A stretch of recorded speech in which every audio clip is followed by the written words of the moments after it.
start with some olive oil, 1 tablespoon of some sea salt, 1/2 teaspoon of sugar, 2½ cups of warm water, 1 pack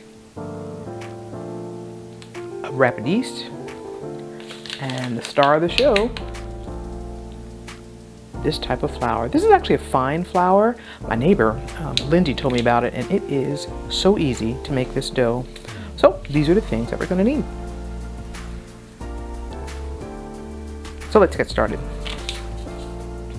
We're going to start by adding some things to our water. We're going to combine the salt, sugar to the water.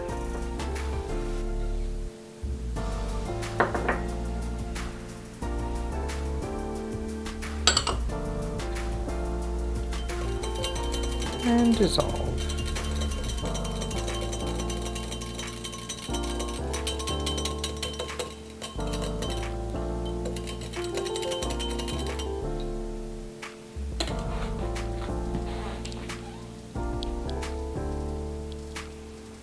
It says to use fine sea salt, but I don't have fine sea salt, so I just use what I have.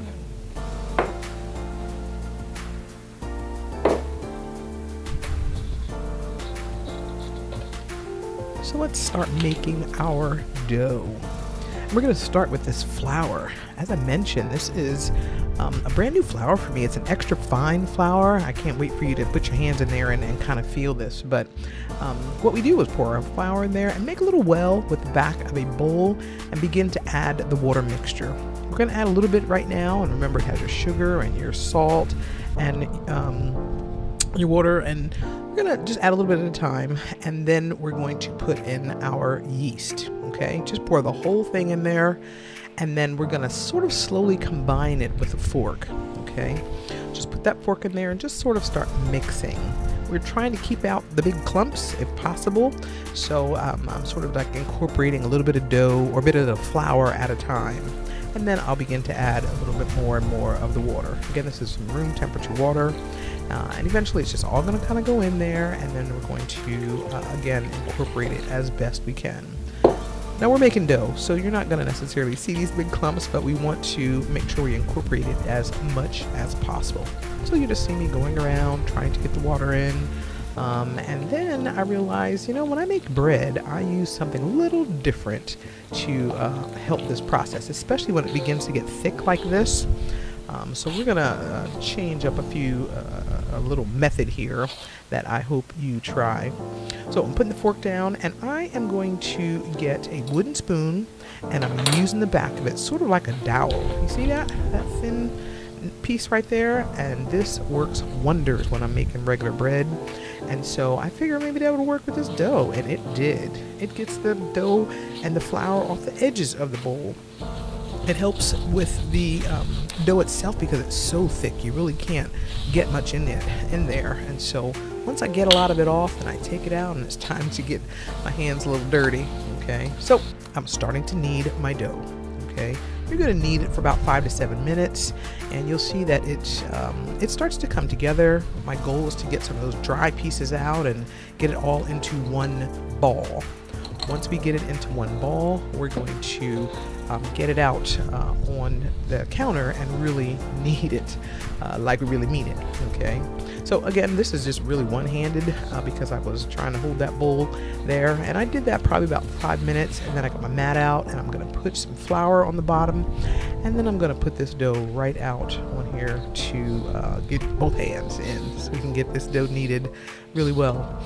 You're going to knead this until it really begins to get a little more elastic. It's going to feel a little different.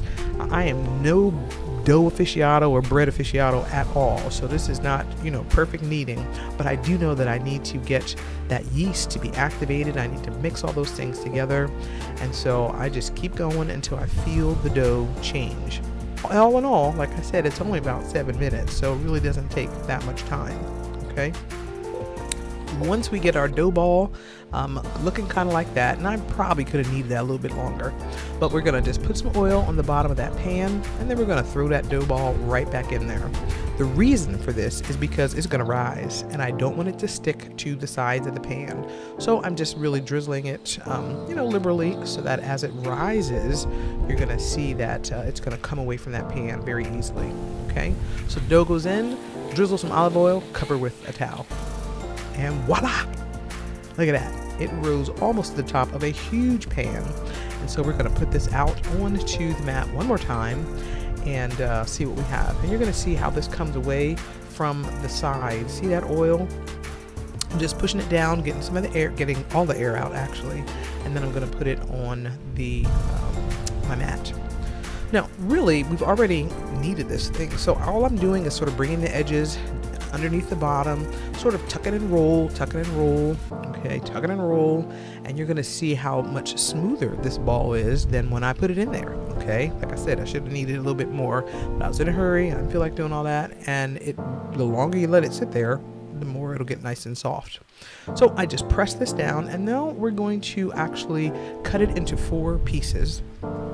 Now the recipe calls for 3 pieces, and that will be smaller pizzas, but I like things even, and I don't need a whole pizza neither, so I cut mine into 4 pieces.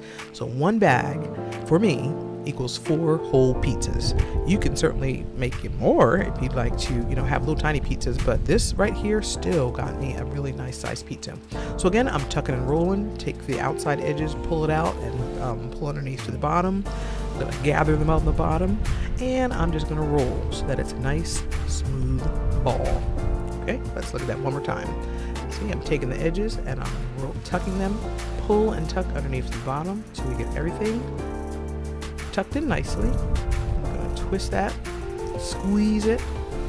Okay, this is going to be the bottom of my pizza ultimately. I'm going to put it on my wrist, on my hands, and roll, which is just sort of smashing it down. Perfect little ball. Okay, 2 down, 2 to go. And voila. Okay, now you can spread these out a little bit more like I'm doing, because we are going to have this rise one more time. Okay, this should, if you want them equal, you could measure them or weigh them, but I didn't do all that.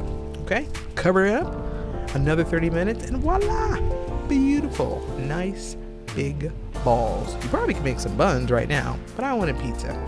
So what I would suggest you do, actually you have 2 choices. One, you can get to making pizza right away.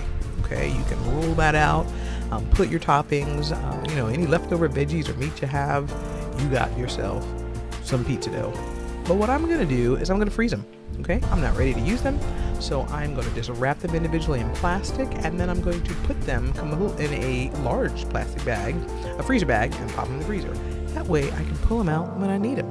Okay, see? Perfect. Let's put another one in there.